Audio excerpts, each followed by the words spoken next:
Under this FBI, all ties with the SPLC have officially been terminated. I have the topic for the meeting of civil rights groups with, look who this dude's meeting with. Deputy Attorney General Lisa Monaco, a partisan hack. And there was also a hate crimes symposium.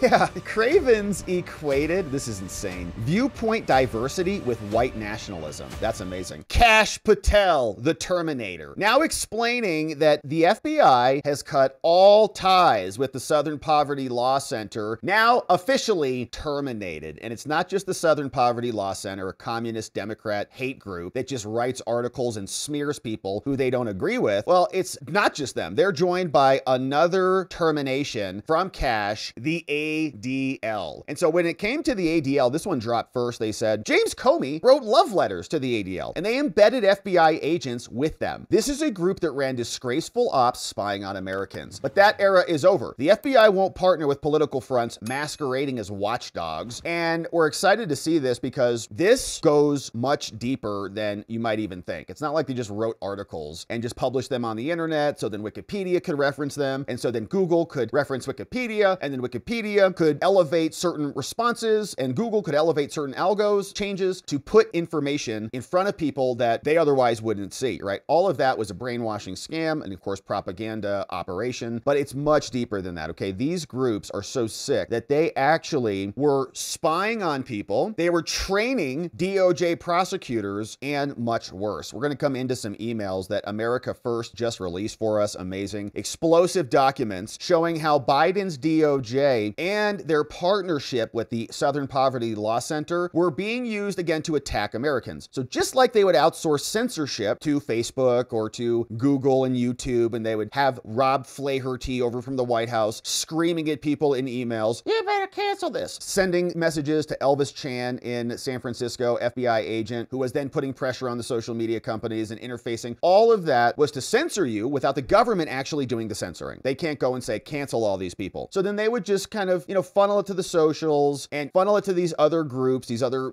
misinformation organizations, and then they would censor you. Same thing's happening here, except in this case, they would just send, this is kind of like the legal arm. They'd work with these organizations who'd go back to the prosecutors, and then the prosecutors would attack you. So the SPLC and the ADL would gobble up a bunch of information that the DOJ and the FBI couldn't get on themselves, and then give it to them and train them to go and attack their political opponents. It's insane, and we've got the documents now. But Kash called them out, the SPLC. He said, listen, the Southern Poverty Law Center long ago abandoned civil rights work and turned into a partisan smear machine. Their so-called hate map has been used to defame mainstream Americans and even inspired violence. That disgraceful record makes them unfit for any FBI partnership. In April, during our anti-Christian bias panel, I made it clear the FBI will never rely on politicized or agenda-driven intelligence from outside groups, and certainly not from the Southern Poverty Law Center. Under this FBI, all ties with the SPLC have officially been terminated. Thank you, Kash, for doing that. And here is some more reaction. Anna Paulina Luna was also calling this out. She said, the jig is up. The Southern Poverty Law Center and the ADL aren't watchdogs. They're radical activist machines built to smear and silence conservatives. And she's sharing another message from Andrew Colvett. Now, he, of course, was the right-hand man to Charlie Kirk, may he rest in peace. And he's explaining the same thing because these organizations were also attacking Turning Point. Paulina Luna also shared this. Says, why are they labeling Turning Point USA a hate group? Oh, says TPUSA is a right-wing organization. And Kirk has raised millions. And they've moved further to the right. And they've promoted numerous conspiracy theories about election fraud and about the COVID, which were all true, and demonized the transgender community. Kirk also promotes Christian nationalism, the idea that Christians should dominate the government and other areas of life in the United States. Is that what that is? So you can see it's a maniac group, and they were interfacing with the official government to get things done. And so Andrew Colvett said, what's happening right now to the ADL and the SPLC is critically important and deadly serious. They are both part of an ecosystem much bigger than this, leveraged by radical left vigilantes to dehumanize conservatives and to stoke political violence. They promote the sheen of legitimacy for the left's violent foot soldiers. The day before Charlie Kirk was murdered, the SPLC published the newsletter directly attacking Charlie. In May, they added TPUSA to their notorious hate map. Did these contribute to the assassin's motive? We may never know, but the swirl of extremist propaganda certainly played a role. The SPLC has been credibly accused accused of corruption, mishandling donations, union busting, and covering up the sexual assault by senior leadership, all while sitting nearly on $1 billion in reserves and being based in Red, Alabama. Kick them out! These are legitimate predicates for investigation, and those should happen immediately. The influence of the ADL and the SPLC must be completely purged from any serious company, any org and agency. Companies like PayPal, which still rely on these disgraced orgs, should be the focus of future boycotts if they insist on continuing their associations, which I think is a brilliant point, because they would just shove themselves into all of these other organizations, and they'd say, oh, do you know that you're sponsoring an extremist group? The company would say, what, I am? And they say, yeah, here's a link to the ADL. Like, did you write this about them because you hate them? Like, no, we're nonpartisan, nonprofit. We're doing independent analysis. Shut up. Here's what they wrote about Antifa over from one of these organizations, the ADL. Libs of TikTok got this. Antifa is a decentralized, leaderless movement, like an idea, composed of loose collections of groups and networks of individuals who are vigorously, especially when they're launching Molotovs, opposed to fascism, which is everything they hate. They can't even define it. You see all these interviews with these, but what is fascism exactly? Like, well, it's like a strong leader who loves his country. You're like,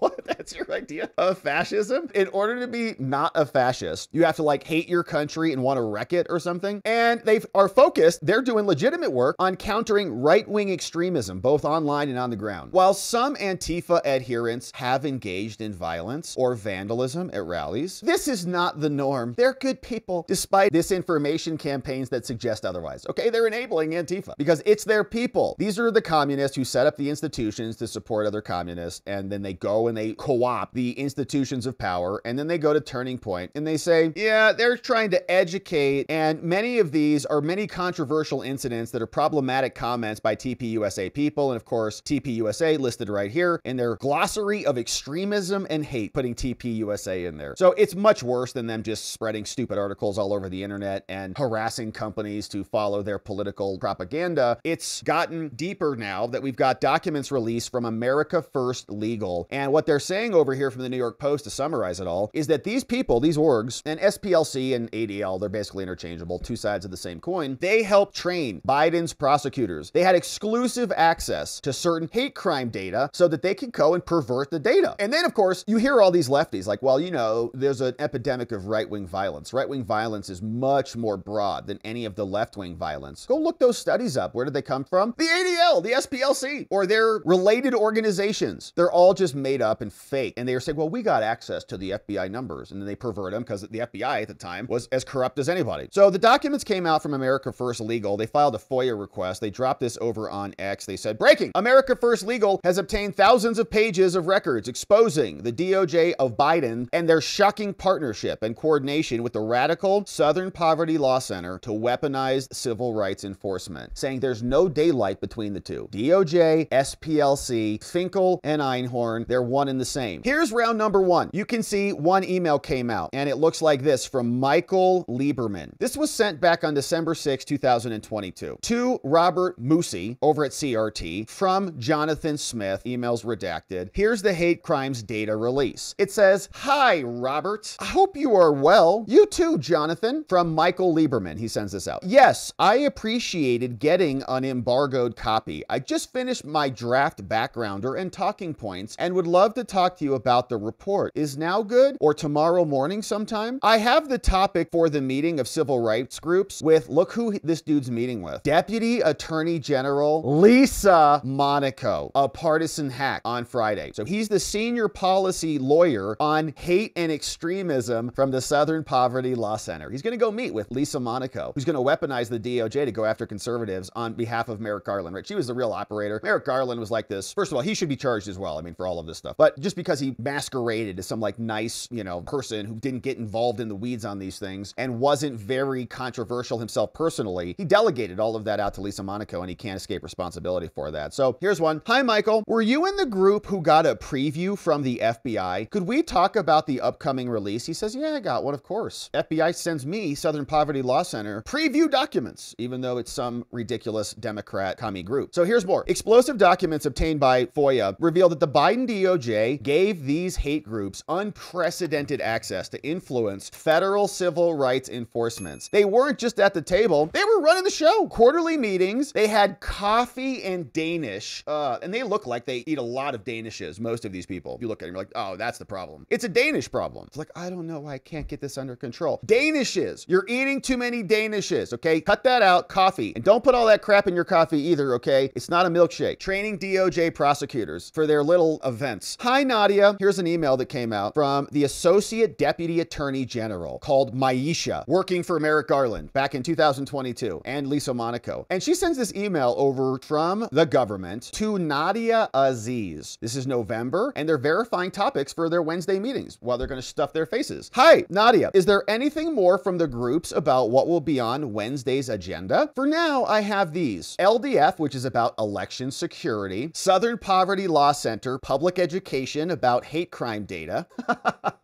So they're going to get their hate crime data, and it's going to say, guess what? White Christian men are responsible for all the problems in the world, as they've been saying my entire life. And the Southern Poverty Law Center needs to educate the public about that, about how bad white Christian men are. And we also got HRC, I don't know what that is, but these are all different groups. Anti-LGBTQ violence, which is rich since it's now the trans who are shooting up everybody and the trans lovers who are shooting Charlie Kirks in the neck. ACLU, racial profiling guidance. So they're going to just shove all of this in front of the DOJ. Also, Maisha, if you have recent reports, letters, PRs on the org positions relevant to these concerns, why don't you send them over to us and we'll take a look. So they're meeting and they're just getting their agendas from them. Anything you want us to add to the agenda? Now, the Southern Poverty Law Center, known for smearing groups like Moms for Liberty and Turning Point USA, they call them hate groups. They put them next to the KKK and delegitimize them. They got early access. The FBI is like, here, take a look at these so you guys can create your propaganda ahead of everybody else. You get it first before the media gets it, so the media can reference you, and it'll increase your legitimacy because you got access to FBI data. How'd you get that? You must be legitimate if the FBI is going to give it to you. And they even trained the prosecutors, because normal prosecutors are just, you know, they're so kind of dumb. Not all of them, but a lot of them. And they have to go get educated on their racial biases or something. Here's what we got. Maisha Braden from the DOJ. She sends this one over to Paul Montiero, December 2022, and it's just normal importance. And so this is over at CRS. She says, hi, Paul. You know, during yesterday's call with the FBI, BJS, CRT, EOUSA, and OPA, all these people just wasting time, the components discussed the following plan in preparation for the data release. Here's what we've got. If you have anything to add, let me know so I can inform the group. Saying the FBI conducted a beta release on Monday. They gave 5 organizations, the Leadership Conference, the American Jewish Committee, the ADL, the SPLC, the Sikh Coalition, and the Arab American Institute, 24-hour access to the hate crime data. So all of these organizations, I would argue, are in favor of hate crime legislation for their particular groups. Okay, you can't do this to our group. That's a hate crime. You can't say this thing about us. That's either anti-Semitism or Islamophobia or racism or transphobia. Okay, whatever the groups are. So they've all got a vested interest in blaming somebody else other than them. And who is the unique common denominator amongst all of them? It's white Christian men, obviously. So they all, you know, can go and say, well, it's right-wing fascism, it's right-wing Nazism, it's right-wing whatever. All of it, all get these reports early. They're going to come up with different conclusions, but they're all mostly going to be the same. This is Islamophobic, this is anti-Semitic, this is bigoted, xenophobic, whatever. All elevating and exacerbating, right, the effects of this hate crime data. FBI is also coordinating to conduct a press call before the data is released. We're going to publish a press release as the data is made public, targeting DOJ regulars and outlets that have made specific outreach about hate crime data, so they can all just go spread that propaganda around everywhere and perpetuate this racial and class conflict to the nth degree, because they need that to happen in order to wreck society. FBI is preparing an FAQ. CRT is going to host a call with 10 or so civil rights stakeholders. And then in the coming days and weeks, they're going to post a blog. Okay, so what you call this is a marketing propaganda campaign so that they can come out and release this this so-called hate data to everybody and shove it in their faces as though it is gospel. Now, Biden's DOJ invited them to quarterly civil rights division meetings, along with other radical groups like Color of Change and Human Rights Campaign. Here's our quarterly civil rights meeting where we can talk with all these people: Muslim advocates, LDF, NCJW, RAC, Southern Poverty Law Center, all of them getting together to talk about how much they hate Americans. Kristen Clark, then AG, personally asked them, the SPLC, to flag civil rights matters for us. Okay, can your hate group tell us what you want us to prosecute? This is blatant outsourcing of the federal power to a group whose mission is to literally destroy its political opponents. Email from somebody, Kristen Clark, to Margaret and back. Kristen said, "Hey Margaret, I hope this message finds you well. I'm writing to see if we can find a time for a 15-minute call. I wanted to flag some of our work on prison conditions and other work in the Deep South for your awareness, and see if there are federal civil rights matters that we should be tracking." Southern Poverty Law Center says, "Oh yeah, of course, got so much for you." Says, "Hey, thanks so much for reaching out. I'd be delighted to talk, but I'm leaving next week. If next week is too late, let me know. I've copied my assistant. We're going to get on the schedule and we'll tell you exactly what we want you to prosecute." Now, this is different than people on the internet like tagging Harmeet Dillon, right? There's like a news story coming around. Someone says, "Hey, Harmeet." She's like, "Oh, I'm looking at that. Oh, thank you for bringing that to my attention," right? That at least is transparent and open, and it's people who are bringing things to her attention. This is all happening behind closed doors, and the Southern Poverty Law Center is basically creating arguments to attack their political opponents and then secretively having meetings and backroom deals with these other non-governmental entities versus just getting the emails, right? Let's have meetings and now apparently tell us what you want us to prosecute during our quarterly meetings. Kristen Clark personally asked them to flag stuff, as we saw, and there was also a hate crimes symposium.